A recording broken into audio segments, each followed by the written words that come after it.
excited mga ka-foodies! Hindi lang tayo nagkikita pero magluluto pa tayo ng isa sa pinakamasarap na dishes sa Asia, which is ang chicken clay pot rice. Sounds intimidating, di ba? Pero alam niyo ba, napakadali lang nitong gawin. I'll show you how. And I'm Viboy Miranda for Elaborately Easy. First, ang gagawin natin ay hiwain ng ating chicken in 12 equal parts. Now, tanggalin lang natin yung innards. May kasama ka. Nandito yung liver, balunan at saka yung heart. You don't need that for this recipe. Now, ikot lang. Slice through lang natin siya using a sharp knife sa thigh and leg. We'll just separate those two. Okay?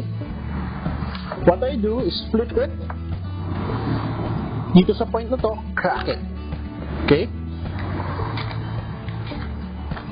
Then, doon ko na sa hihiwain.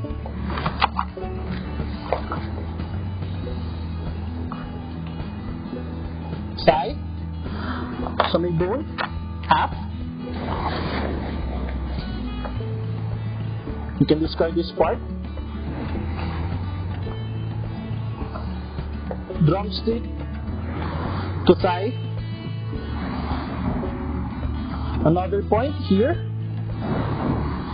Slice. Dahan-dahan lang natin sa slice. Crack.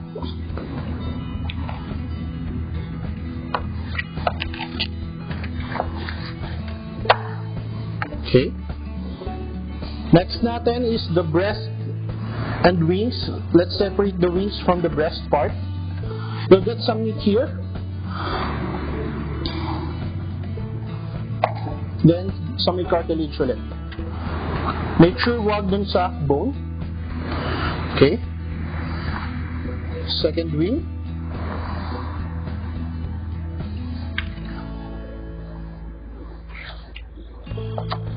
Tanggalin lang natin tong leg.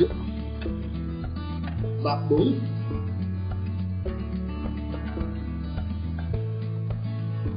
Slice natin ang breast part into two.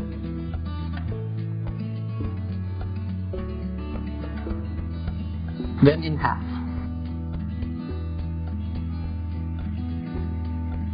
So now we have 12 parts of our chicken. Now we'll put it in a bowl and we'll do our marinade.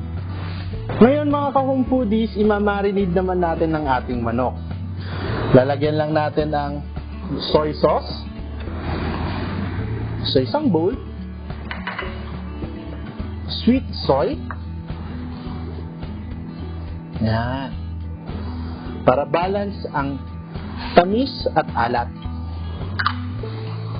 5 spice powder. Ito ang magpapalasa talaga sa ating manok. Ito magbibigay ng flavor. That distinct Asian flavor. Optional naman ang ating rice wine.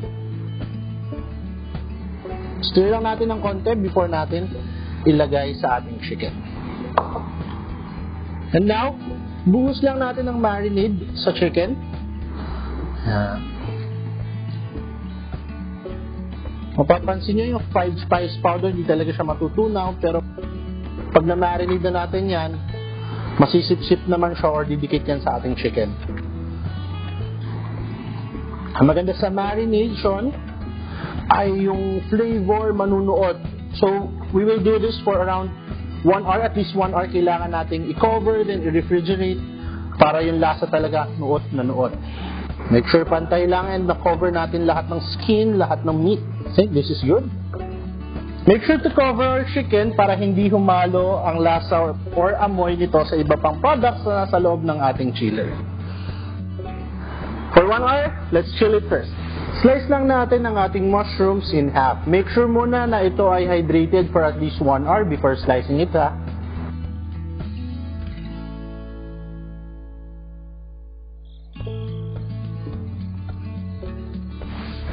Ngayon, mga ka-home foodies, sisimulan na natin ang paggawa ng ating chicken clay pot rice. Yung recipe natin calls for 4 pots, pero ang ide-demo ko lang sa inyo is just a single pot. So for example, I have here is washed rice. The recipe calls for around 6 cups. I'll just use 1 and a half. Okay? Ako lang kasi kakain, wala akong kasama. Kaya isa lang muna. Yan. Let's add water. This is around 1 3/4 cups. Pwede natin sundutin ng konti para masipsip ng bigas yung tubig. Yan. But not too much, ha? And now, ang magpapasarap sa ating dish, ang ating marinated chicken. So, dinivide natin to sa 12. We'll put around 3 pieces. Gusto ko syempre equal parts. Merong breast part, merong drumstick. Nasaan yung wing? Gusto ko yung wing. Yes. Yan. Let's put some mushroom. We'll divide this into 4. Pero yan, siksikan lang natin kung saan medyo may space pa. Yan. Okay. Let's cover it and bring to a boil. Pwede tayong mag-start sa high heat yung flame para mas mabilis. Kwento lang ako muna sa inyo mga ka-home foodie. Ang clay pot, kaya natin napili itong lalagyan na to, itong lutuan na to, is porous kasi siya. So from the word porous, may mga pores siya, small pores, na which absorb oxygen or yung air and moisture as well. Kaya yung flavor niya talaga namang mas na-intensify at mas sumasarap. Traditionally, niluluto ito sa mga charcoal o kaya sa wood fire, kaya na-absorb din yung flavor na yon. Pero wala naman kasi kung uli ngayon, pwede rin naman ng gas range na stove katulad nito. Ayan na oh, nagbo-boil na siya. What we have to do is lower the temperature or the fire to low para mag-simmer lang siya tuloy-tuloy. Cover pa rin syempre, and ngayon tayo magsa-start ng 15 minutes. After 15 minutes, eto na siya. Ayan. Our rice is popped up. Our chicken is fully cooked. Ang ganda rin na rin ng ating mushrooms. Now, ang gagawin natin, set aside lang natin ng konti yung chicken kasi haluin natin ng rice. Around 1 tablespoon of sweet soy sauce.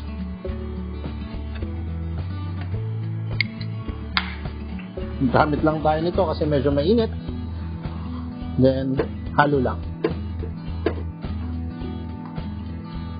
Pag naghahalo nitong pot, make sure na huwag tatamaan yung gilid kasi nandun yung tutong or yung scourging of rice, which is ang sarap, yung flavor, the texture.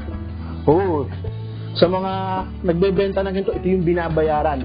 Favorite din natin yan sa iba pang dishes like kamameshi sa Japan or paella sa Spanish.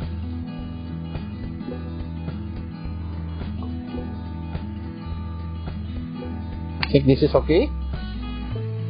Make sure, patay ang apoy. Close it. Garnishing na lang and we're ready to serve. Hot pot coming! Yun! Whoa! Look at that chicken rice! Now, garnishing naman ang ilalagay natin, itatop natin itong onion leeks. Ang ginawa ko dito to make it curl is after slicing, isa-submerge lang natin sa ice cold water. Maghintay ka lang ng saglit, magka-curl up na rin yan, around 5 minutes. Ito, nakastock na sa akin to. Yan. Top lang natin siya.